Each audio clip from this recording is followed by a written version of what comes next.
ప్రభావతితో రోహిణి ఇలా అంటూ ఉంటుంది. ఆంటీ, మనోజ్వి చిన్నప్పటి ఫొటోస్ ఏమైనా ఉన్నాయా అని అంటే, ఎందుకు లేవమ్మా, చాలానే ఉన్నాయి, అయినా ఇప్పుడెందుకు అని అంటే, ఏం లేదాంటీ, ఆ ఫొటోసు పెద్దవిగా చేయించి ఇంట్లో పెడితే బాగుంటుంది కదా అని అంటుంది. అవునమ్మా, నిజంగా చాలా మంచి ఆలోచన. నా కొడుకు ఎంత బాగుండేవాడో తెలుసా చిన్నప్పుడు. వాడు పుట్టడమే 5 కేజీలతో పుట్టాడు. బొద్దుగా ముద్దుగా దెబ్బ పండులాగా ఉండేవాడు. వాడిని చూడటానికి చుట్టుపక్కల అమ్మలక్కలు కూడా వచ్చేవాళ్ళు. రోజు దిష్టి పెట్టేవాళ్ళు. బుగ్గలు ముద్దులాడి ఎరుపెక్కిపోయేవి. నాకు కోపం వచ్చి వాళ్ళందరినీ ఇంట్లో నుంచి వెళ్ళిపోమనేదాన్ని అని చెప్పి మనోజ్ గురించి గొప్పలు చెప్తూ ఉంటే, అవునా ఆంటీ, నిజమా? మరి మీకు పుట్టిన పిల్లలందరూ అలాగే ఉన్నారా అని అడుగుతుంది. ఇంకా అప్పుడు అదే సమయానికి మీనా వస్తుంది. బాలు గురించి కూడా ఏదైనా అపురూపంగా చెబుతుందేమోనని చెప్పి అలాగే నిలబడి ఎదురు చూస్తూ ఉంటుంది.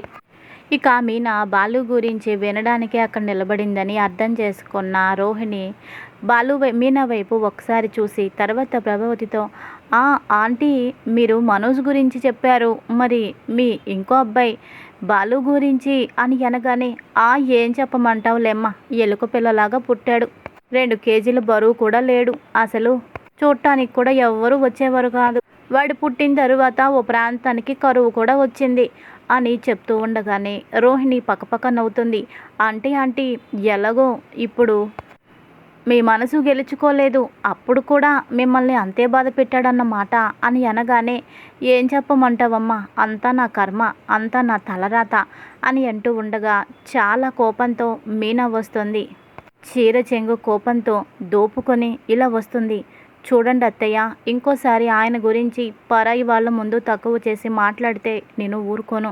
ఇంతవరకు మీరు ఎన్ని మాటలు నన్ను అన్నా కూడా నేను భరించాను, సహించాను. పోనీలే కదా, అత్తయ్య అమ్మతో సమానమని నేను వదిలేశాను.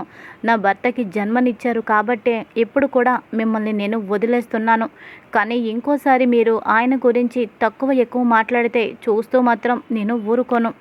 మీకంటే కుక్క ఎంతో నయం, తనకి పుట్టిన బిడ్డలన్నిటినీ సమానంగా చూస్తుంది, అన్నిటికీ సమానంగా పాలిస్తుంది, బిడ్డలందరికీ సమానమైన ప్రేమే అందిస్తుంది, అలాగే ఆదరిస్తుంది. కానీ మీరు ఓ మనిషి అయి ఉండి కూడా ఒకరిని ఒకలాగా ఇంకొకరిని ఇంకొకలాగా ప్రేమిస్తున్నారు. మిమ్మల్ని చూసి ఏ తల్లి కూడా సమర్థించదు, తల్లితనానికి చెడ్డ పేరు తెస్తున్నారు అని అనగానే, ఏం కూసావే, నన్నే అంత మాట అంటావా, నిన్ను అంటూ చెయ్యెత్తుతుంది ప్రభావతి మీనాని కొట్టడానికి.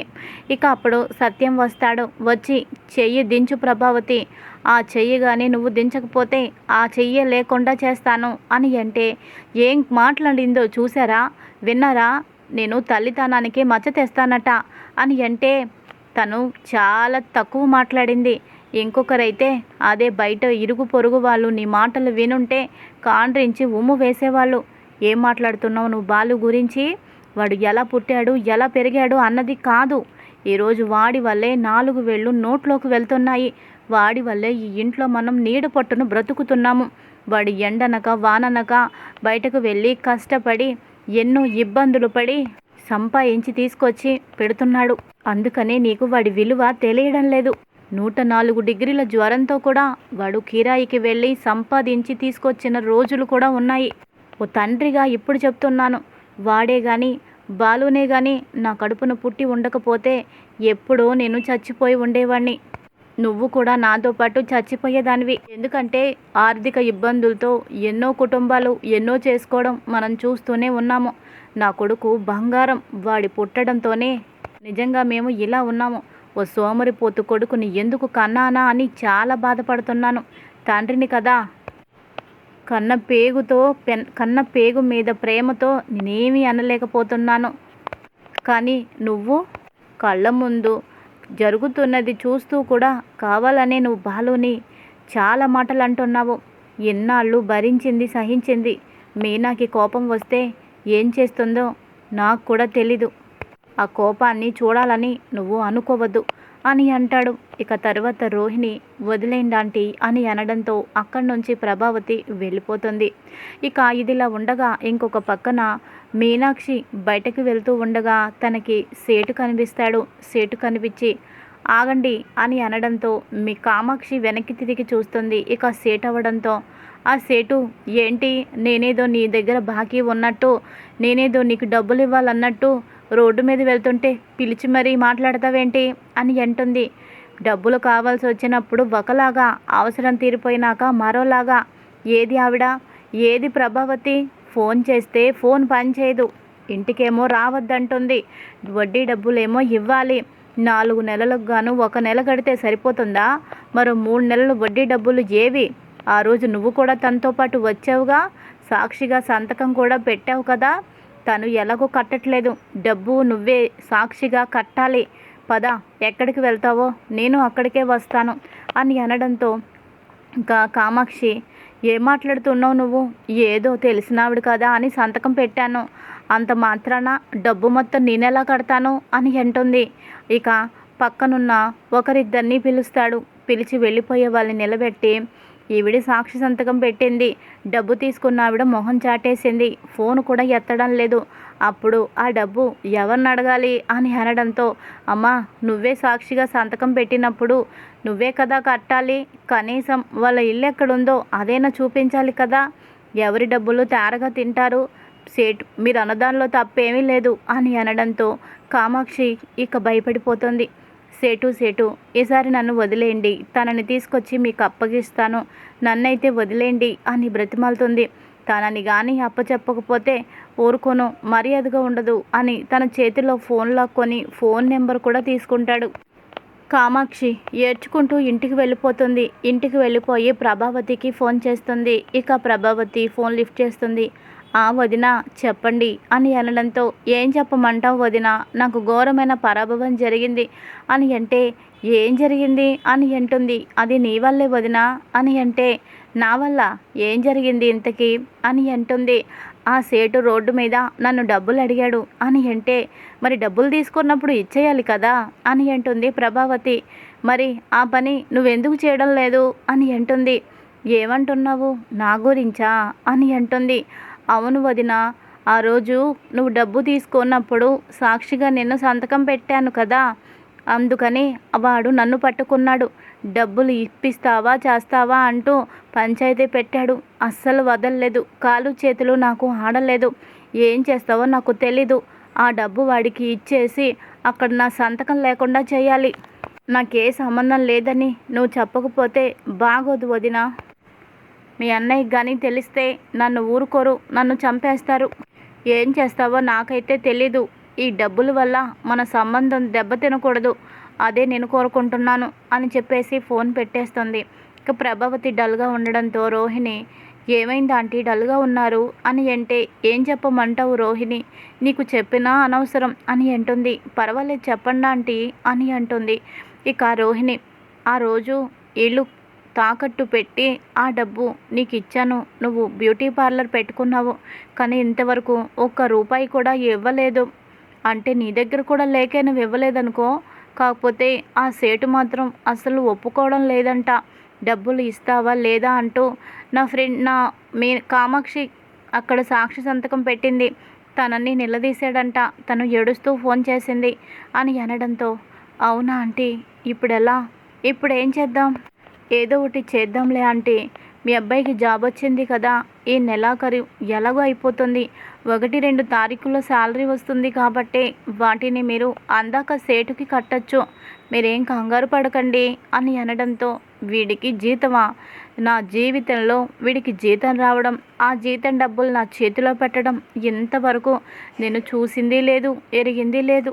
ఇప్పుడు ఏం చేయాలి అని కంగారు పడుతూ ఉండగా ఇంతలోపు రవిని ప్రేమించిన శృతి ప్రభావతి ఇంటికి వస్తుంది.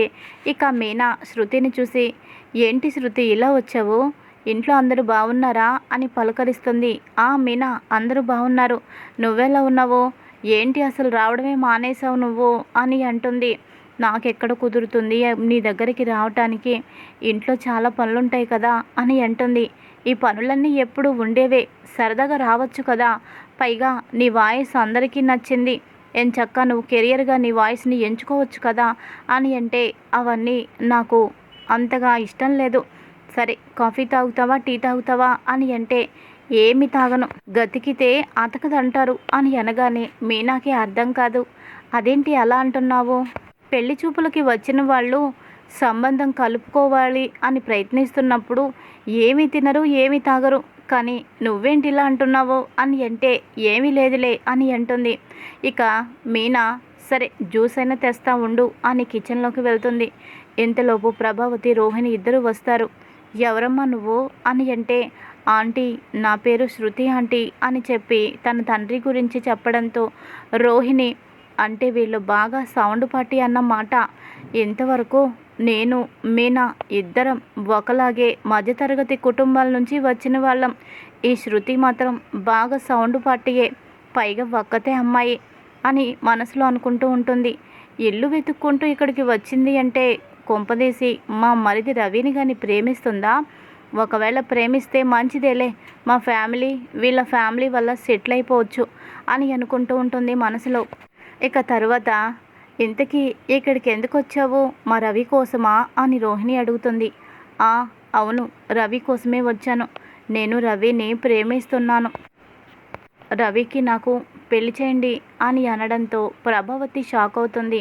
ఇక రోహిణి పక్కకు పిలుస్తుంది. ఒక్క నిమిషం ఉండండి అని చెప్పి ప్రభావతిని, ఆంటీ ఒకసారి మీరు పక్కకి రండి అని అనడంతో సరే అని చెప్పి పక్కకు వెళ్తుంది ప్రభావతి. ఆంటీ, ఆ అమ్మాయి రవిని ప్రేమిస్తుంది. వాళ్ళు బాగా డబ్బు ఉన్నవాళ్ళు, వాళ్ళు ఎంత కట్నం అడిగినా ఇస్తారు. నువ్వేం చేస్తారంటే మీరు మాకు ఇంత కట్నం కావాలి అని మీరు అడగండి. మీరు ఎంత అడిగినా అంతా కూడా వాళ్ళు ఇవ్వడానికి సిద్ధంగా ఉన్నారు. ఎందుకంటే రవిని అమ్మాయి ప్రేమిస్తుంది, పైగా డబ్బు ఉన్నవాళ్ళు అని అంటే, అదేంటి రోహిణి అంత మాట అన్నావు? అలా ఎలా అడుగుతాను? ఎంత అప్పులుంటే మాత్రం నేను అలా అడగలేను, అడగదలుచుకోలేదు అని అంటే, అయ్యో ఆంటీ, ఇంకా మీరు ఏ కాలంలో ఉన్నారు? ఇప్పుడు శృతికి చాలా కోట్ల ఆస్తి ఉంది. పెళ్ళైపోయిన తర్వాత ఆస్తి అంతా ఎవరికి వస్తుంది? రవికే కదా వస్తుంది. రవికి వచ్చిన ఆస్తిలో ఏదో కొద్దో గొప్ప మీరు తీసుకుంటున్నారు, తప్పేముందా ఆంటీ? అయినా ఇప్పుడు సేటు దగ్గర అప్పు ఉంది, ముందు ఆ అప్పు తీర్చాలి. కాబట్టే అది చాలా అర్జెంటు కాబట్టే మీరు పెళ్ళికి ఒప్పుకోండి. మీరే దగ్గరుండి చేస్తానని మాటివ్వండి. తన దగ్గర డబ్బు తీసుకొని ముందు ఆ సేటు దగ్గర అప్పు కట్టేయండి, కాస్త మీకు రిలీఫ్గా ఉంటుంది. ఏమంటారు అని అనడంతో ఇక ప్రభావతికి కూడా ఇష్టం ఉండదు. అలా చేయడం తప్పనుకుంటా. అమ్మాయి ప్రేమించింది అని చెప్పినంత మాత్రాన మీరు డబ్బు ఇవ్వండి, కట్నం ఇవ్వండి అని ఎలా అడుగుతాను? నా నోరు తిరగదే అని అనుకుంటూ ఉంటుంది. ఇక రోహిణి, ఆంటీ మీకేం తెలీదు, మీరు కామ్గా ఉండండి, అంతా నేను సెట్ చేస్తాను, నేను మాట్లాడతాను కదా అని తీసుకొస్తుంది. శృతి, ఆంటీ ఇప్పటికే రవికి పెళ్లి చేయాలని అనుకోవడం లేదు. చాలా సంబంధాలు, పెద్ద పెద్ద సంబంధాలే వస్తున్నాయి, కానీ అప్పుడే రవికి పెళ్లి చేయడం ఆంటీకి ఇష్టం లేదు అని అంటే, అయ్యో ఆంటీ అంత మాట అనకండి, అసలు ఎందుకు పెళ్లి చేయాలనుకోవడం లేదు అని అంటే, ఎందుకంటే తనతో ఓ పెద్ద రెస్టారెంట్ పెట్టించాలి. అలా పెట్టించాలంటే చాలా డబ్బు కావాలి. ఆ డబ్బు సంపాదించడానికి ఎలా లేదన్నా ఓ 7-8 సంవత్సరాలు పడుతుంది. అందుకని రవికి పెళ్లి చేయడానికి ఇప్పటికే ఇష్టం లేదు అని అనగానే, 7-8 సంవత్సరాల ఆంటీ అని అంటుంది. అవునమ్మా, తప్పేముంది? వాడికి ముందు కెరియర్ కదా ముఖ్యం. వాడికంటూ రెస్టారెంట్ ఉన్న తర్వాత అప్పుడు పెళ్లి చేద్దామని అనుకుంటున్నాను. ఆ డబ్బు సంపాదించడానికి అంత టైం పడుతుంది. ఆ డబ్బు ఇప్పుడే ఉంటే ఇప్పుడే వాడి చేత రెస్టారెంట్ పెట్టించి ఇప్పుడే పెళ్లి చేసేదాన్ని అని ప్రభావతి అనడంతో, అయ్యో ఆంటీ, ఆ రెస్టారెంట్కి అయ్యే డబ్బు నేను ఇస్తాను. మా డాడీని అడిగితే ఎంతైనా ఇస్తారు, కాదనరు. ఆ డబ్బు తెచ్చి మీ చేతిలో పెడతాను. మీరు రెస్టారెంట్ పెట్టించండి, నాకు రవికి పెళ్లి జరిపించండి. అదే నేను కోరుకుంటున్నాను. ప్లీజ్ ఆంటీ, మీరు అన్ని సంవత్సరాలు మా పెళ్ళిని వాయిదా వేద్దాంటీ అని అనగానే రోహిణి ఇక నవ్వుతూ ప్రభావతి చెయ్యి మీద చెయ్యి వేసి సైగ చేసి, ఆంటీ చూసారా, నేను వేసిన బాణం అస్సలు గురి తప్పలేదు అని అంటుంది. ఇక ప్రభావతి, ఏంటి రోహిణి, వీళ్ళు కూడా కోటీశ్వరులే కదా, మరి తనెందుకు రూపాయి కూడా తేకుండా ఈ శృతి నుంచి రాబట్టాలని కోరుకుంటుంది? తన కోసం పార్లర్కి తెచ్చిచ్చిన డబ్బుని ఈఎంఐ తీర్చటం ఏంటి? అంత గందరగోళంగా ఉంది అని అనుకుంటూ ఉండగా ఇంతలోపు మీనా వస్తుంది. ఏంటి శృతి, ఏదో అంటున్నావు, నాకు కిచెన్లో సరిగ్గా వినిపించలేదు, అర్థం కాలేదు అని మీనా అనడంతో, ఏం లేదక్క, నేను రవి ప్రేమించుకుంటున్నాము, మా ఇద్దరికి పెళ్లి జరిపించమని అడగడానికి వచ్చాను. మా అమ్మ నాన్న బెట్టు చేస్తున్నారు, వాళ్ళకేమో ఇష్టం లేదు. మీది పూర్ ఫ్యామిలీ అని ఆయనకి నచ్చలేదు. నేను రవిలో డబ్బు చూడలేదు, మంచి మనసును చూశాను. అందుకనే నేను రవిని పెళ్లి చేసుకోవాలనుకుంటున్నాను అని అంటే, ఇక మీనా ఇలా అంటుంది, చూడు శృతి, నువ్వు రవిని ప్రేమిస్తున్నావు, రవి కూడా నిన్ను ప్రేమిస్తున్నాడా అని అడుగుతుంది. ప్రేమిస్తున్నాడు అని అనగానే, మరి మనసులు కలవడం ముఖ్యం, కుటుంబాలు కలవడం ముఖ్యం కాదు. ఆ తర్వాత కుటుంబాలు కలుస్తాయి, కానీ మనసులే ముందు కలవాలి, అప్పుడు ముడిపడుతుంది ఆ బంధం. అంతెందుకు, నాకు అలాగే బాలుకి మొదట 2 కుటుంబాలకి ముడిపడలేదు, కానీ మా మనసులు ఈరోజు ముడిపడ్డాయి. ఇప్పుడు మేము సంతోషంగా ఉన్నాము. మీకు పెళ్లి జరగాలి అని ఆ దేవుడు రాసి పెడితే ఎవరు తప్పించినా జరగదు. ప్రేమించుకున్న వాళ్ళని ఖచ్చితంగా ఆయన ఒక్కటి చేసే తీరుతారు. మీ ప్రేమ గురించి నేను మా ఆయనతో కూడా చెప్తాను, ఆయన అందరినీ ఒప్పిస్తారు. నువ్వేం టెన్షన్ పడద్దు, మీ అమ్మా నాన్నని కూడా ఆయన ఒప్పిస్తారు అని అనడంతో, అయ్యో అక్క, నీకేం తెలియడం లేదు, అమ్మా నాన్న వాళ్ళకి ఎంతసేపు రిచ్గా ఉండాలి, ఓ హోదా ఉండాలి అంటూ ఇలా మాట్లాడుకుంటారు.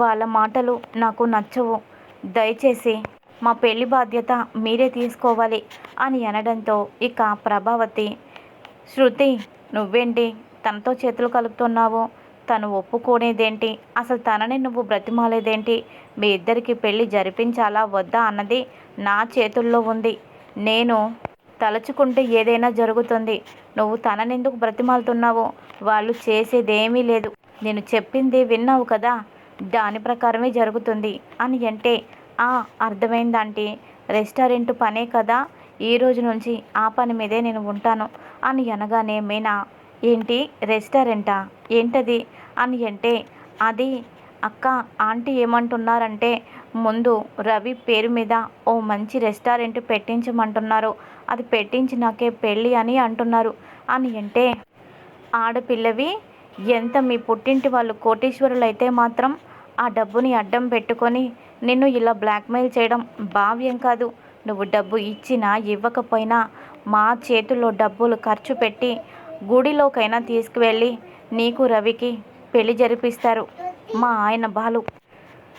ఓ ఆడపిల్ల ప్రేమని గెలిపించండి అని అడిగినందుకు డబ్బుని మీరు ఆశగా అడుగుతున్నారే, అసలు మీరు మనుషులేనా? తన ప్రేమని అడ్డం పెట్టుకొని మీరు లబ్ధి పొందాలనుకుంటున్నారు.